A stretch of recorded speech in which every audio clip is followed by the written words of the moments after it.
Okay, so now looking at this one, you're saying again, well, we only went over squared ones and cubed ones. This is c to the sixth and d to the ninth. It's neither of them.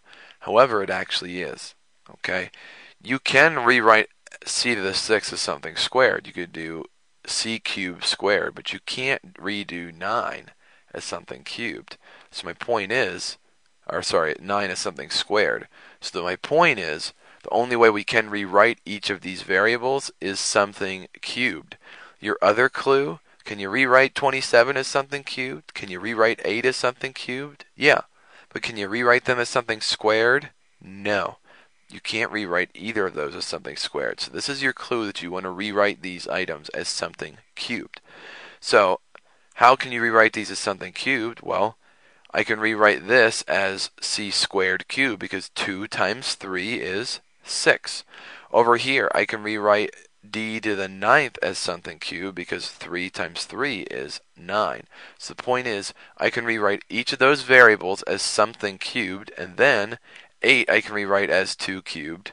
27 I can rewrite as 3 cubed. So when I combine these together, I get my first term to be 2c squared, and my second term to be 3d cubed. So since it's minus, that means according to the sum and difference of cubes, this is the difference of cubes because it's subtraction here, I'll take the first term and the second term and subtract them. Then, according to the formula, I take the first term and I square it. So it's 2c squared squared. Then because this is minus, this is plus. So it's plus the first term times the second term. And then it's always plus the last term squared. So when we do that here,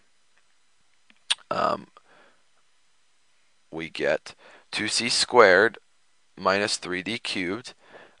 2 squared is 4, and c squared is c to the fourth.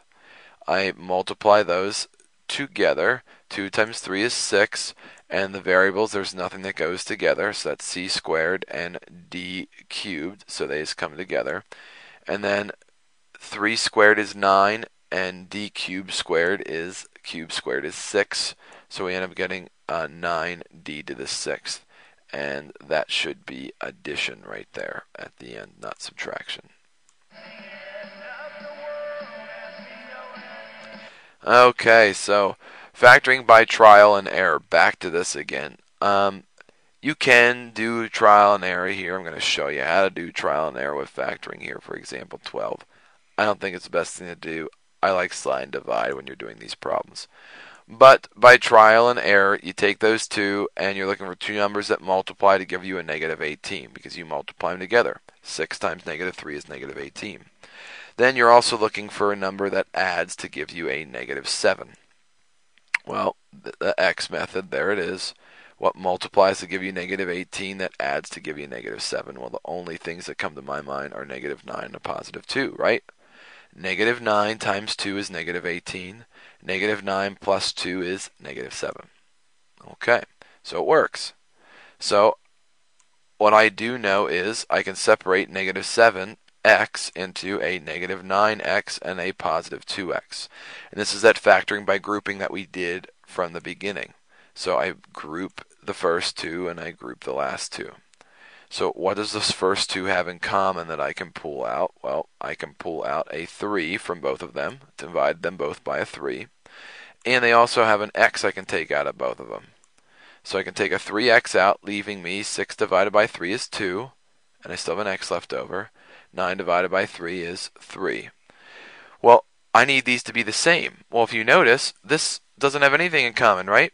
There's a 2 and a 3. Nope, nothing in common. An x, and there isn't even an x there, so nothing in common. However, there is one thing in common. You always have to pull something out when you are factoring by grouping. Always, always, always have to pull something out.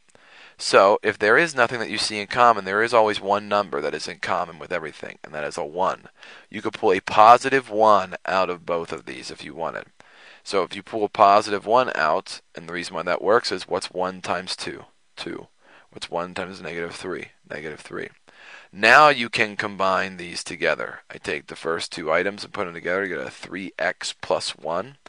And since those are now the same, I know I factored by grouping correctly. So that is a 2x minus 3. So 3x plus 1 and 2x minus 3 is your answer.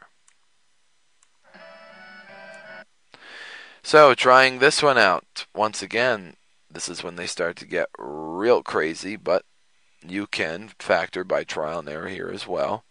I notice that there is a 3 that I can take out of all of these, so take it out now, right? Make it easier for yourself. So when I take that 3 out, I have a 4x squared. 36 divided by 3 is 12. 27 divided by 3 is 9. So this is what I have left to see if I can factor any of that. So I slide. 4 times 9 is 36. And what multiplies to give you 36 that adds to give you a negative 12? Well, the only thing that comes to mind is negative 6 and negative 6. So the point is, I'm going to take this right here, this negative 12xy, and I'm going to separate it into a negative 6xy and a negative 6xy. Because if I put them together, I get a negative 12xy. So I factor them by grouping. And I can divide each of those by 2, which I do. And they also each have an x I can take out. So I have a 2x on the outside. 4 divided by 2 is a 2. X left over. 6 divided by 2 is my 3. I still have a y left over. Over here, we got to see what they have in common. Well, we can take out the negative 3. And negative 6 divided by negative 3 is 8. So when I take that out, got a negative 3 and a y I take out. But on the inside, I still have a 2 left over and an x. I have a negative 3 and a y. And the reason why I took a negative 3 out and not a positive 3 is I want those two to be the same. Remember, you want each of those in the parentheses to be the same. If I took a positive 3 out, I'd have a negative 2 inside and a positive 3 here, and that's not the same thing. So I needed to take the negative 3 out in order to make it the same. So now I can combine the first terms there together to get a 2x minus 3y, and the last term just drops down to become 1. And your final answer, you can't forget the 3 that we took out from the very beginning. That 3 goes right out there in front. And there is your final answer. So we have slide and divide as our next technique to keep in mind. And this is a technique that I like better than trial and error. So let's make sure we use this one more so because I think it is just much easier for us to remember and to solve these. So when we come back here, I'll try to finish up using the factoring with slide and divide.